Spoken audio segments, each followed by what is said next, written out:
उत्पन्नापेक्षा जास्त मालमत्ता प्रकरणामध्ये बेळगाव दक्षिण विधानसभा मतदारसंघाचे आमदार अभय पाटील यांना सर्वोच्च न्यायालयाने नोटीस बजावली आहे.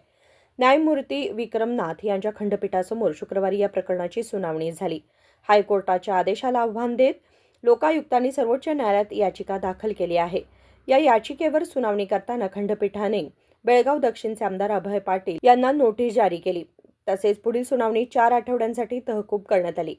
अभय पाटील यांनी 2004 ते 2012 या काळात आमदार असताना उत्पन्नापेक्षा जास्त मालमत्ता जमा केल्याचा आरोप आहे. राजशेखर हिरेमठ, KMM मराठी, बेळगाव.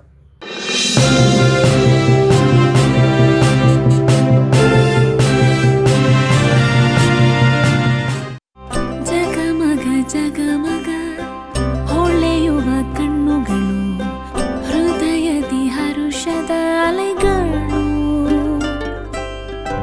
ಬಂದಿದೆ ಶುಭಗಳಿಗೆ, ಪ್ರೀತಿಯ ಗಳಿಗೆ, ರೇಷ್ಮೆಯಲ್ಲಿ ಸುತ್ತಿದ ಸ್ವರ್ಣಗಳಿಗೆ.